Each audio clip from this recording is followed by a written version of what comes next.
3 time management hacks for business growth and more free time. 1. Align your subconscious. When we consciously set out to make sizable changes in our lives, we meet significant resistance.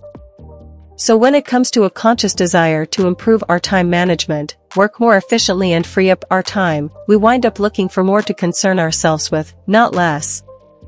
This is partly due to resistance from our subconscious, but it's also our belief systems getting in the way. The simple fact is that a lot of us simply don't believe that it is possible to have more free time and scale up our business. So we fall back on what we do know: more growth means more work. We think that we need to find more people and processes if we are to claw back some of our time. But let me share with you a quote that we would all do well to remember. Simple scales, complexity fails. Steve Jobs. If you add more elements to your business, even to save labor, you will add complexity. Suddenly, what took you and a laptop to accomplish takes 2 members of staff and a new, expensive piece of software.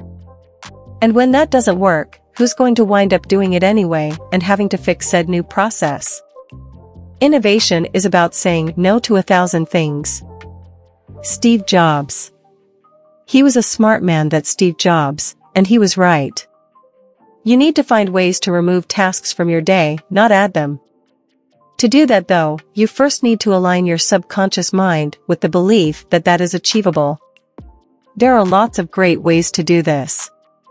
I would start though with practices of centering and bringing your mind to the present moment. This will have the effect of neutralizing your subconscious and stopping it from dwelling on whatever agenda it has for you today. You will be able to keep your decision-making grounded in the present and not be emotionally swayed by an imaginary future or misremembered past. From there, you need to drip feed your mind with evidence that working less and earning more really is possible for you. Start small and just keep increasing it one baby step at a time.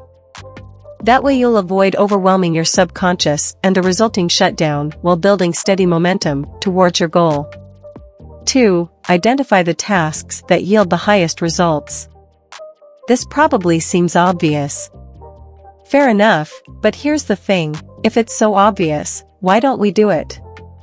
Taking an audit of your daily tasks and ranking their profit yield probably feels like more work on top of an already packed schedule.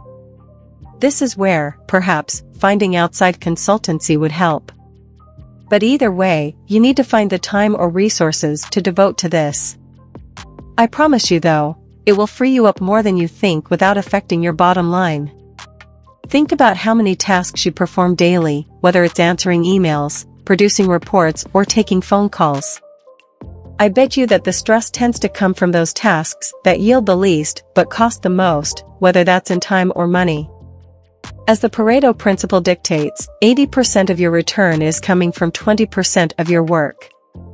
All the other white noise is simply wasting your time. This is true of your client base too. 80% of your revenue is likely coming from 20% of your clients, and you've probably seen this in action many times.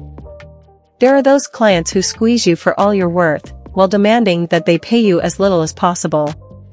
So how do you deal with them? Put your prices up. Either they'll leave you, in which case, good.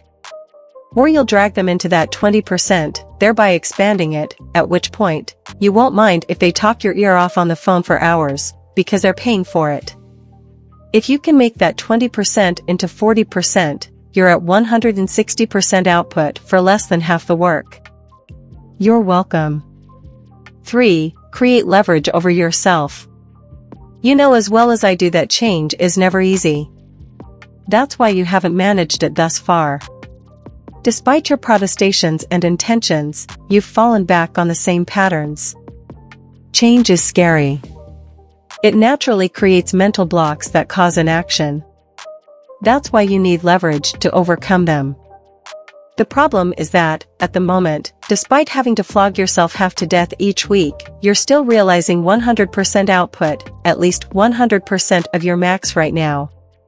Even though you could be working 60% less, you don't need to. Or so you think. No matter how much you might be able to intellectualize, and even recognize the reality that you're headed towards burnout, you don't really think it'll happen. You haven't burned out yet, right? Armed with that blissful and willful ignorance, you soldier on thinking that working half a week for 160% of your current revenue is just not for you. That's for those rich folk who were born into privilege, or whatever.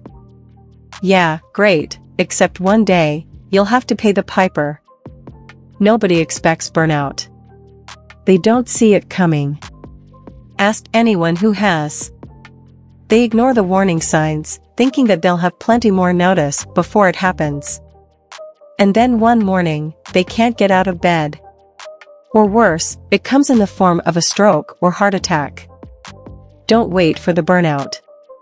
Find leverage now, in order to make sure that you take action in the present.